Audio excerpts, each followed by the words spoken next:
How was it?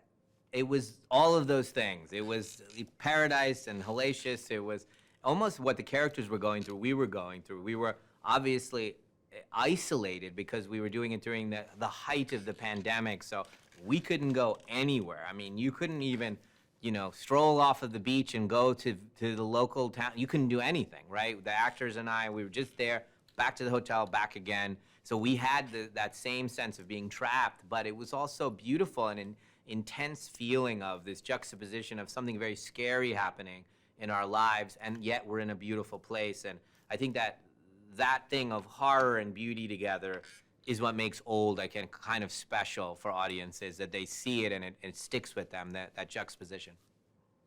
This film has such a wonderfully diverse cast, and it's from around the globe. Why was that important to you? You know, I'm definitely, when I sit to think about a movie, I think about my aunt who lives in Malaysia, and my cousin who's in London, and my other cousin in Singapore, and my uncle who lives in Australia, and I have family all around the world, and I think that all of those influences, especially the cinema from all the different places in the world as well, are in my movies, and it's an important part of who I am. And so when I tell stories, they're for the whole world, and United States is where my home is, but it's one of many places I'm telling the story to. And so to have a cast that represents so many of those countries, I mean, we had so many people from all the different countries, and so many of them did their accents themselves. It was a beautiful thing to have a story where people of all different backgrounds were just playing dad, mom, neighbor, doctor. They weren't playing their ethnicity. They were just playing being a dad or a mom or a husband, you know, and we were supposed to identify with them. That's a really beautiful thing, that we're at that place. You're talking about moms and dads and husbands, and the theme of parenthood and family resonates so much throughout the story. And your daughter was on set with you. She was your second unit director. Can you talk about that a little bit?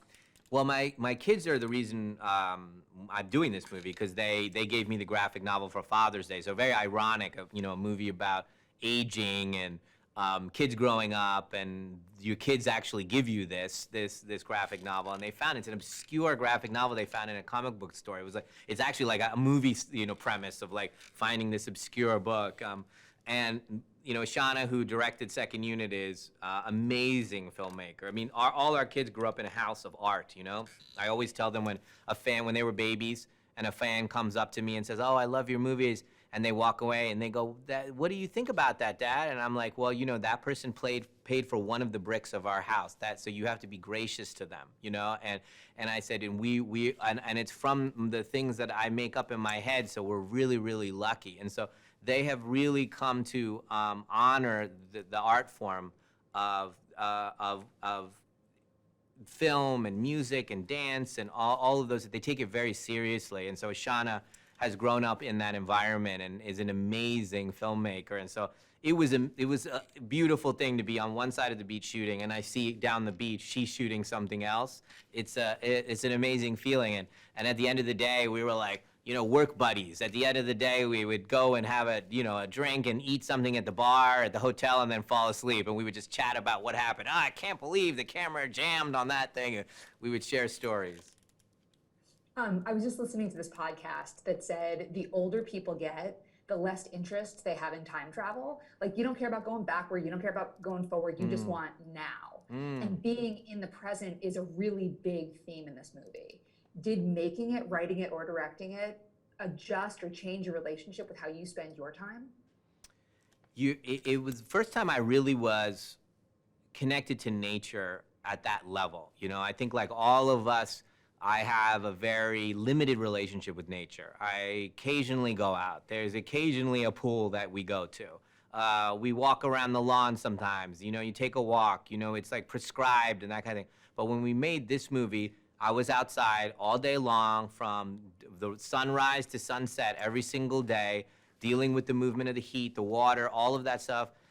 When it rained, we stopped. When there was a thunderstorm, we stopped. Everything, we're very in sync with nature, and that makes you very present. You don't think about, and none of our phones worked out there. None of technology worked out there on that beach. So it was really much, you were there in nature, and I felt like I became a different person.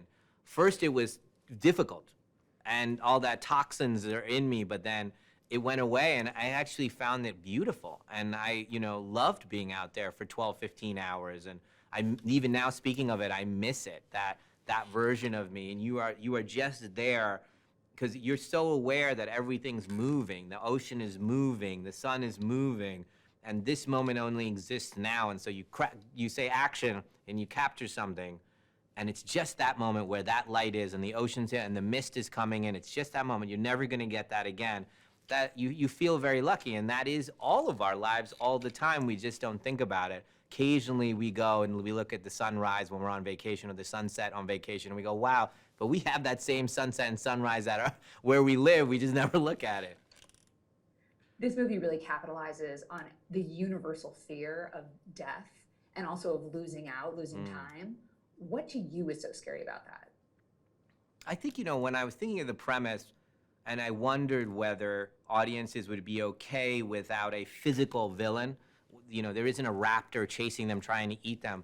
It's time. And would they be able to wrap their arms around that existential threat? But they do. They very much feel it, clipping at their heels the whole movie. I think it's a form of us being scared of dying.